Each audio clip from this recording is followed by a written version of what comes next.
My wife said, "I've decided to be a surrogate for my ex-BF. They can't have children." I just smiled. Then I got to work. I froze our joint accounts. I removed her from my executive health insurance, my dental, my vision, and my umbrella liability policy. 3 hours later, sitting at a fancy restaurant with her ex, her card was declined. She saw the zero balance. She saw the policy cancellation emails. She saw what she'd saw. But what she saw was only the beginning. The real devastation came later, when I showed her what I'd seen. The real reason why she was doing this. This is a story of how an altruistic act was just a mask for the ultimate betrayal, and how I used cold, hard logic to dismantle her entire life before she even knew what was happening. Before we dive into how it all went down, if you believe that action should have consequences and love stories about justice, then you're in the right place. Help us grow at Inspiration Seeker by hitting that subscribe button, giving this video a like, and commenting below what you would have done in my position. Now, let's begin. It started on a Tuesday. Tuesdays are predictable. I'm a tech founder. My life is built on code, on logic, on predictable outcomes. Our home in Pacific Heights, a glass and steel marvel overlooking the Golden Gate Bridge, was a testament to that order. Every light, every lock, every temperature setting was automated, controlled, and efficient, just how I liked it. My wife, Sarah, well, she was my variable. She called herself spontaneous, idealistic, a free spirit. But I was beginning to see her as just untethered from the reality I had built for us. This house, her unlimited credit, her endless charity luncheons. It was all funded by my logic, not her ideals. We were at dinner. Or rather, the pre-prep meal a private chef had delivered. We just had to heat it. She was quiet, which was unusual. She had the serene, almost smug look on her face. I braced myself. Usually, that look meant she'd bought another 5-figure painting or donated a chunk of my money to a cause without telling me. I was prepared for an expense. I was not prepared for an explosion. She put her fork down, the fork I paid for. "Mark," she said, her voice as smooth as silk, "I have something wonderful to tell you." My guard went up. Wonderful was almost always expensive. "You know my ex, Julian?" My blood went cold. Julian, the struggling musician, the charismatic black hole she'd dated before me, the one she still insisted was just a dear friend. A dear friend who still occasionally borrowed money. I hated the guy. He was a leech dressed in thrift store flannel. What about him? I kept my voice flat. Well, she smiled. He and his partner, Alex, they're just desperate for a child. They've tried everything, Mark, and they just can't. It's heartbreaking. I waited. I knew this wasn't just a news update. This was a prelude to an ask.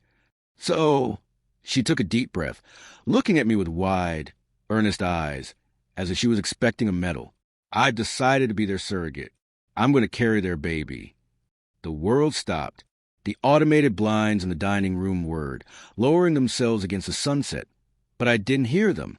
She just sat there, beaming, as if she just announced she was adopting a rescue puppy. She hadn't asked me.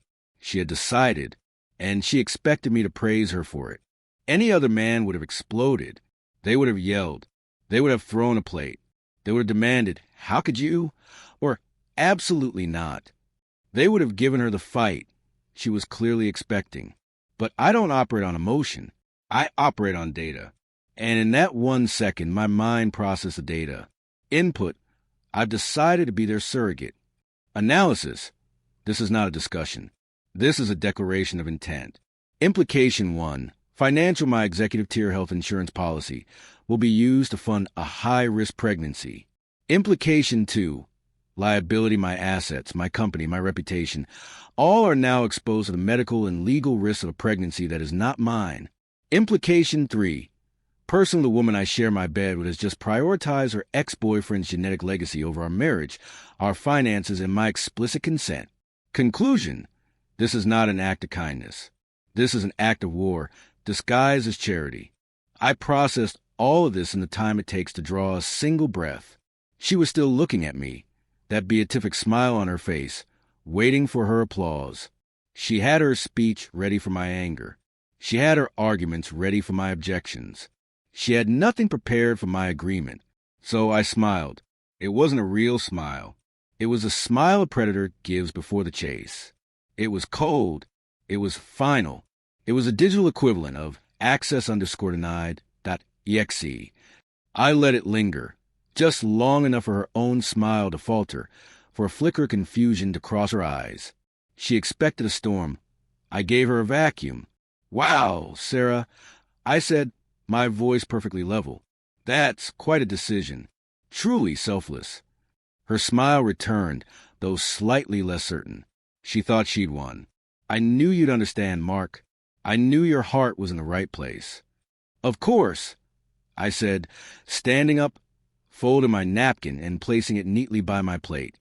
"In fact," I glanced at my watch, "you'll have to excuse me. I just got an alert." I tapped my watch. There's a critical server issue. A cascading failure in the main database. I have to handle this. Right now. It can't wait. This was the beauty of my work. It was my fortress of solitude. It was the one thing she never questioned because she didn't understand it, and she knew it paid for her entire life. "Oh," she said, deflating slightly. "Now, can it wait until after dinner?" "No," I said, already walking toward my home office. "It can't." I didn't look back. I walked down the hall, entered my office, and the heavy, soundproof door clicked shut behind me. The lock, a biometric scanner, chimed softly as it engaged. She thought I was going to save my company. I was going to dismantle hers. The clock started now. I had 3 hours. My office isn't just an office. It's my command center. 3 4K monitors, a server rack humming quietly in a sound-dampened closet, and a biometric lock. It's a vault. And Sarah had just given me the code to lock her out of her own life. She thought I was fixing a cascading server failure. She wasn't wrong. Just not about my server. Hour 1. Securing the assets. This was an emotional reaction. It was a financial audit. You don't start a war without securing your supply lines. I sat down. My hands didn't shake. I brought up my private banking portal. We had 3 joint accounts. A checking account for household expenses, a joint brokerage account for her fund investments, and a high-yield savings account. Joint was a legal fiction. Every cent in those accounts was a direct deposit from my company or a wire transfer from my personal brokerage.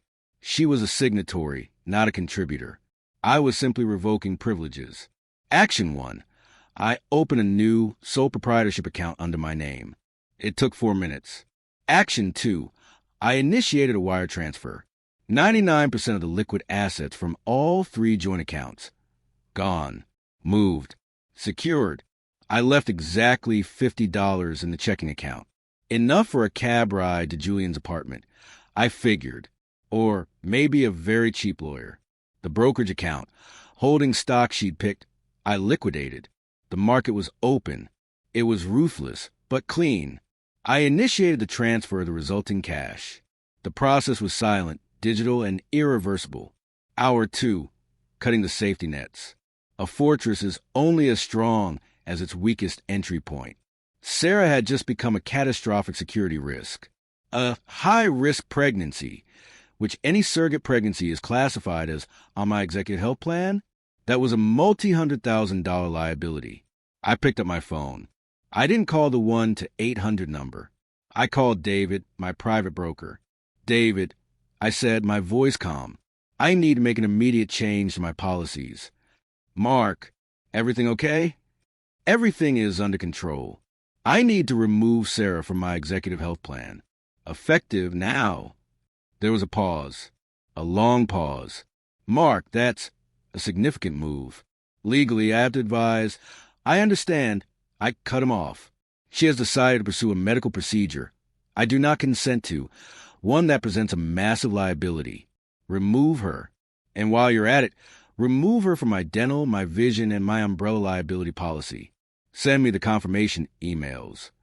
David knew my tone. He knew this wasn't a debate. "Yes, Mark. I'll execute immediately." Click. She wanted to be a selfless caregiver. Fine. She could do it without my corporate safety net. Hour 3. the final locks, and the legal key. The first 2 hours were defense. The third hour was offense. Action 3. I log into my Amex Centurion, the black card, portal. Her card was supplementary to mine. I went to Manage Users. Revoke Authorized User Status. Click. Done. I did the same for Platinum Card. But for that one, I just set her credit limit to $1. I wanted the decline message to be as insulting as possible. Action 4.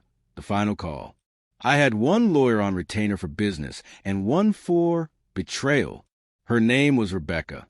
She was the best divorce attorney in San Francisco, precisely because she was as cold and logical as I am.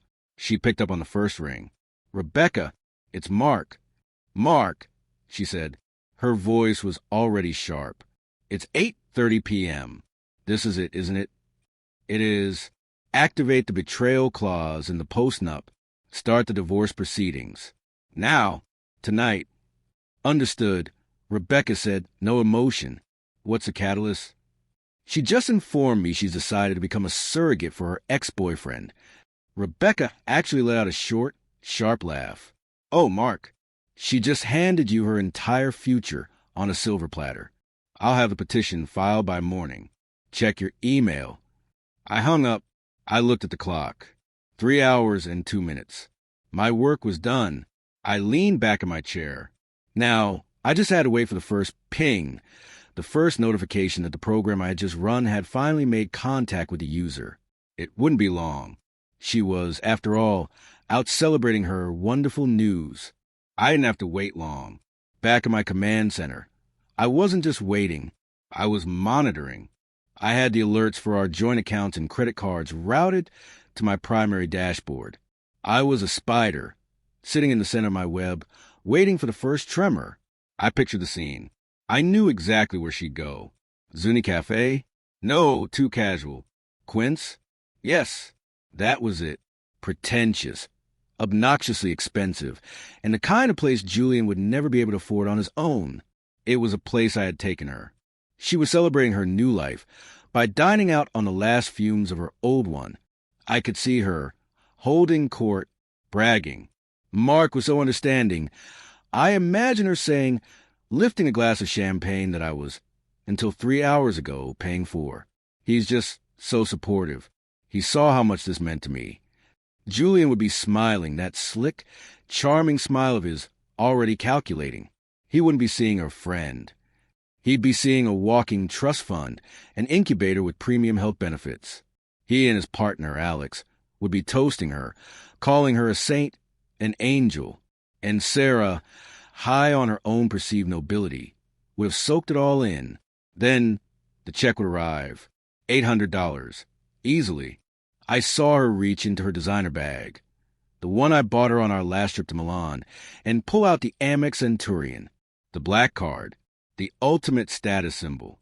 She would have handed it to the waiter with a magnanimous flourish, a queen bestowing a favor. The waiter returns. His face is impassive. "I'm sorry, madam. This card has been declined." Her brow furrows. "What? That's impossible. Run it again." He does. "My apologies, madam. Declined." The first crack in her composure. She'd feel the eyes of Julian and Alex on her. The annoyance. The embarrassment. "Fine." She'd snap, flustered. She pulls out the platinum. Declined. Now panic. She fumbles for her debit card. Insufficient funds. This was the moment. This was the what she'd saw. Her face drains of color. She grabs her phone, her hand shaking, and opens her banking app. She sees what I intended her to see. Joint checking. $50 joint savings. $0 joint brokerage. $0. Then her email app. Her vision would blur as she read the subject lines I'd been waiting for. Subject. Confirmation of removal from policy #YEXI 884G subject. An update to your authorized user status subject. Your credit limit has been changed. It wasn't just one thing. It was everything. In an instant, she realized she was no longer Mrs. Mark Thompson, a tech mogul's wife. She was just Sarah, a woman with $50 to her name, sitting at a table with an $800 check and two leeches who were suddenly looking at her with cold, hard realization. Right on cue, my phone lit up. The first text message came through. A stream of pure, unfiltered panic. Mark, something is wrong with our accounts. Mark, my cards aren't working. Mark, what did you do? I put the phone on Do Not Disturb and took a sip of my whiskey. Phase 2 was about to begin. She must have broken every speed limit getting back from the city. I heard the front door slam open, the sound echoing through the cold, minimalist hall. It was a violation of the house's programmed tranquility. I heard her heels clicking frantically on the polished concrete floors. She didn't go to the living room. She came straight for the vault. BM, BM, BM. Her fists pounded on my solid core office door. Mark, open this door. I know you're in there. What did you do? Her voice was raw, shredded by panic and humiliation. It was the sound of someone who had just fallen from a very great height and was only now realizing the ground was rushing up to meet them. I took a slow, deliberate sip of my whiskey. I swiveled in my chair, faced the door, and pressed the biometric scanner to disengage the lock. The door flew open. She stood there, a mess. Mascara was streaming down her face. Her $2,000 dress was rumpled, and her hands were balled into fists. She looked like a child having a tantrum. You, she screamed, pointing a shaking finger at me. You bastard. You cut me off. You left me there. I was humiliated. Julian and Alex, they had to pay. Alex had to pay. How could you do that to me? I just looked at her. I didn't stand up. I didn't raise my voice. I simply held her gaze until her screaming sputtered into ragged sobs. I didn't do anything to you, Sarah. I said, my voice perfectly level. I simply reacted to what you did. You seem to be confusing consequence with punishment. What are you talking about? Let's use logic. I said, steepling my fingers. You came to me tonight and announced a unilateral business decision. You, as an independent contractor, let's say, have decided to rent out your body, a high-risk asset, to a third party, your ex-boyfriend, a man who detests me. It's not a business decision. It's kindness, she sobbed. Is it? I countered. Were you planning to use your money for the medical bills? No, you were planning to use my insurance. Were you planning to compensate me for the catastrophic liability you were introducing into my financial life? No, you were planning to use my home and my resources to recover. You made an executive decision that affects my entire portfolio, Sarah, and you did it without consulting your business partner. I finally stood up, walking calmly to the window. So, I made a few business decisions of my own. I separated my assets from an unreliable partner. I cut my liabilities. I terminated a high-risk contract. You made your choice, Sarah. You chose Julian. You want to be an independent agent, a selfless individual. I turned back to face her. Her eyes were wide with dawning, sickening horror. Congratulations on your independence. Now you get to live with it. Anger is a high-octane fuel, but it burns fast. What's left after it's gone is just raw, sputtering desperation. She left my office, no longer screaming. She was stumbling, like a puppet whose strings had just been cut. Financial ruin is one thing. It's an abstract concept. But personal humiliation, that she could feel. My logic had torn down the fortress of generosity she'd built around herself, and now she was cold and exposed. And where does a desperate person run? They don't run to safety. They run to familiarity. They run to the source of the problem, mistaking it for the solution.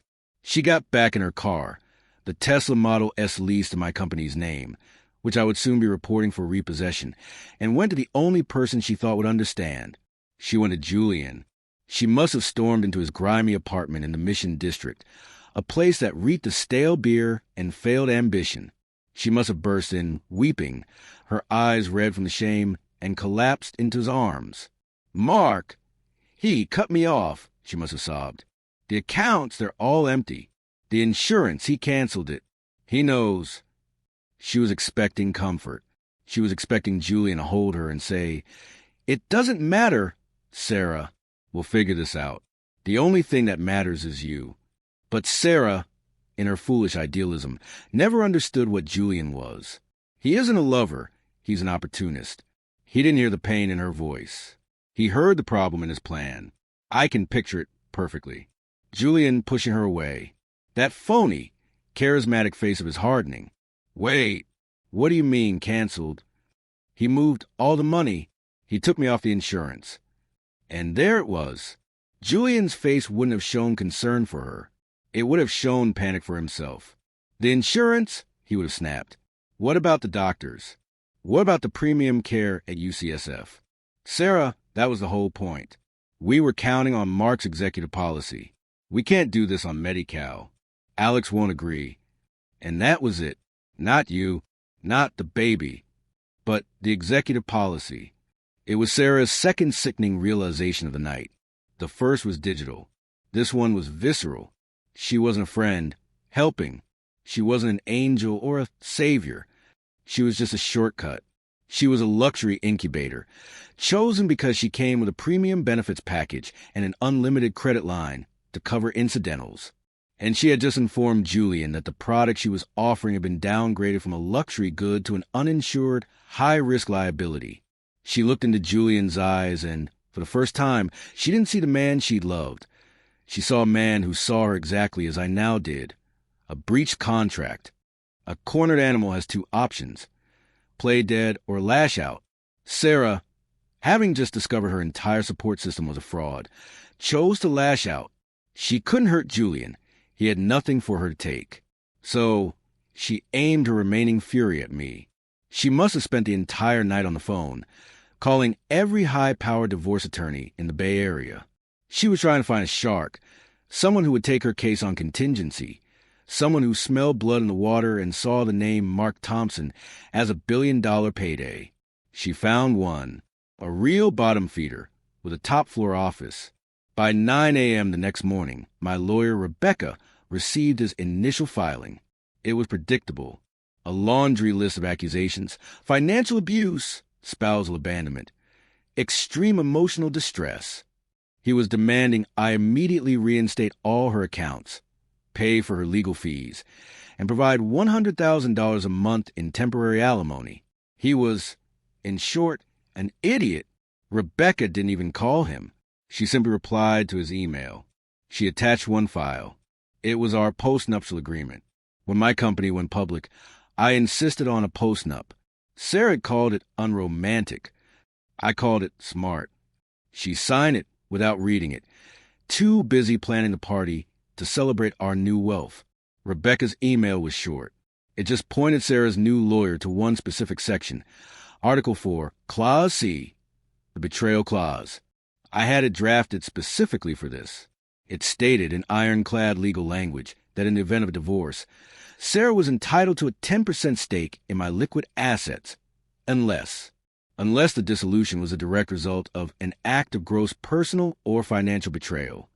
The clause then explicitly defined this betrayal, including but not limited to infidelity, conspiracy to defraud, or the willful and undisclosed use of marital assets, including insurance policies, in a manner that materially benefits a third party without the express written consent of the primary stakeholder.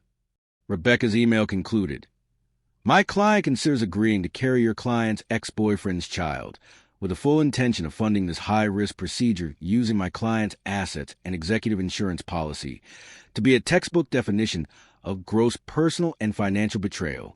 This action has voided the 10% payout. She is entitled to nothing." She then added a final line. "If you pursue this, we will countersue for fraud and the full cost of this frivolous litigation." Her lawyer, the shark, was suddenly looking at a case that wasn't a payday. It was a debt. He wasn't getting paid. He dropped her as a client before lunch. Sarah was now officially alone. No husband, no ex-boyfriend, no lawyer. She was just a woman in a very large, very empty house that no longer belonged to her.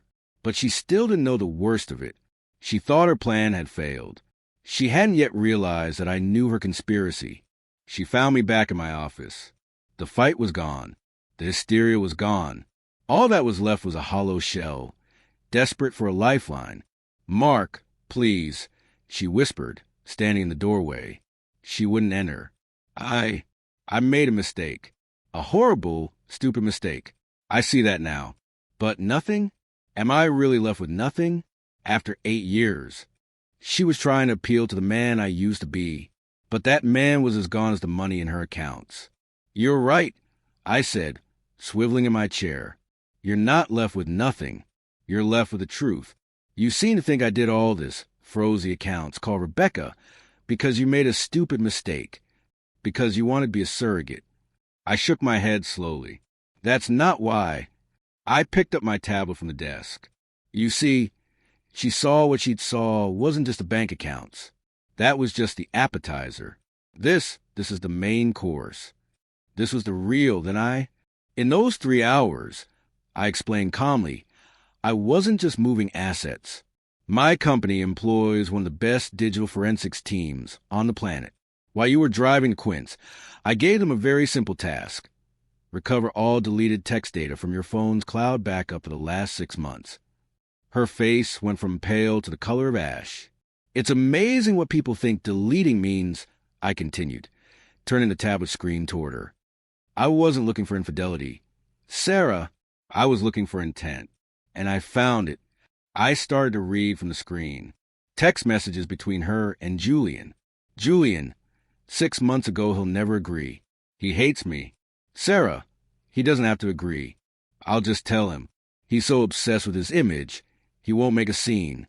Julian, 3 months ago, but the money? The divorce? That clause in your post-nup is risky. Sarah, not if he's the one who looks like the monster. I'll get pregnant. Then I'll file, claiming he's unsupportive, that he abandoned me during a high-risk pregnancy. He'll pay just to make it go away. The 10% will be more than enough. Julian, 1 week ago in the house. Sarah, we'll buy it with the payout. A nice place in Marin. For the 3 of us. He'll basically be paying to build our new family. It's poetic. I lowered the tablet.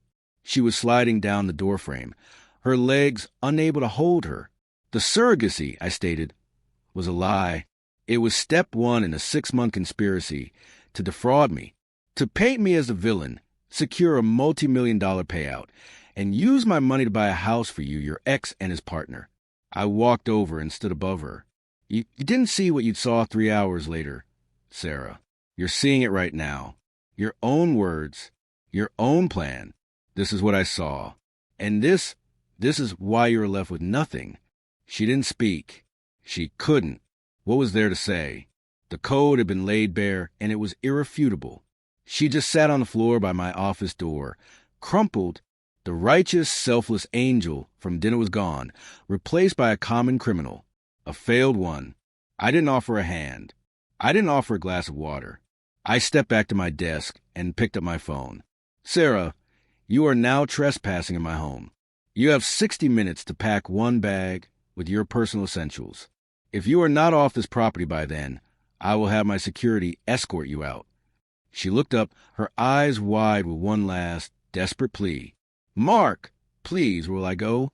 I believe, I said, checking the transfer logs on my screen, that you still have $50 in your checking account.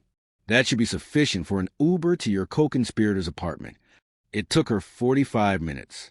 She fumbled, grabbing clothes, jewelry. But what do you pack for a life you never earned and just lost?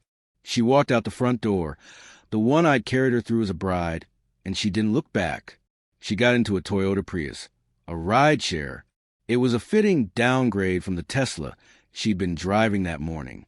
But the collapse wasn't just hers. It was a domino effect. The next morning, Rebecca, my lawyer, didn't just serve Sarah with divorce papers. She filed for a restraining order against both Sarah and Julian, citing conspiracy to commit fraud. And as part of the legal discovery to isolate them, she forwarded the entire text log to Alex's new lawyer. You see, Alex had been manipulated just as much as I had. Julian had sold him a story, too, that Sarah was a kind-hearted angel. But the text told the truth. Alex saw the messages. He saw the plan for the Marin house. He saw the cold financial calculation. He realized Julian wasn't just desperate for a baby. He was desperate for my money, The baby was just the key. Alex was gone within the hour. He was heartbroken, but he wasn't stupid. He was just another victim of Julian's parasitic charm. So, Sarah was left with nothing. Julian was left with less, his partner gone, his reputation destroyed, and a potential lawsuit hanging over his head. Last I heard, he'd started a GoFundMe page. Betrayed by a cruel billionaire, my dream of fatherhood shattered. It had raised $75. The divorce itself was an email, a final stamp. A judge glanced at the post-nup, glanced at the text logs, and stamped voided on Sarah's claim. She was entitled to nothing, not $1, not a house, not even a my. She was last seen moving back into her parents' basement in suburban Ohio, from a glass house overlooking the Pacific to a basement with shag carpet. That's the difference between my reality and her fantasy. That is total collapse. That was 6 months ago. Today, I'm sitting at 40,000 feet, but I'm not in a commercial airliner. I'm in a NetJet Gulfstream G650, sipping a Macallan 25. Below me, the Sierra Nevada mountains are sharp and clear in the morning light. I'm looking down, but I'm moving up. I sold the house in Pacific Heights. An overseas buyer paid 30% over asking in crypto. They love the cold, minimalist design. They love the automated, biometric security. They saw it as a fortress. I just saw it as a compromised asset. It was tainted. The air in that house felt stale, contaminated by her betrayal, her weakness. So I liquidated it, just like I liquidated her accounts. I sold 51% of my company in a deal that made my initial valuation look like pocket change. I'm still the chairman, I still control the vision, but I'm no longer tied to a physical location. I'm no longer tied to anything. I'm relocating the new headquarters to Austin, Texas. Less regulation, more common sense. A fresh start. The plane is taking me there now. I didn't just get a divorce. I performed a surgical excision. Sarah wasn't a wife. She was a cancer, a parasitic growth feeding on the life I'd built. She had mistaken my logical, predictable nature for weakness. She thought I was a stable platform she could use as a launch pad for her real life with Julian. She forgot that a platform can also be a launch controller, and that I still had my hand on the big red button. She thought she was making a wonderful decision, but I made a better one. I didn't just freeze my accounts. I didn't just end my marriage. I reset my entire life. I purged the system of its most critical bug. The flight attendant asks if I need anything. I shake my head. For the first time in years, I don't need a single thing. I look out the window as the California coastline disappears behind the clouds. I'm lighter. I'm faster. I'm free. And as the plane banks east toward the future, I finally smile. Not the cold smile. Not the calculated smile. But a real one. The program has executed perfectly. The system is clean. And I'm ready to build again.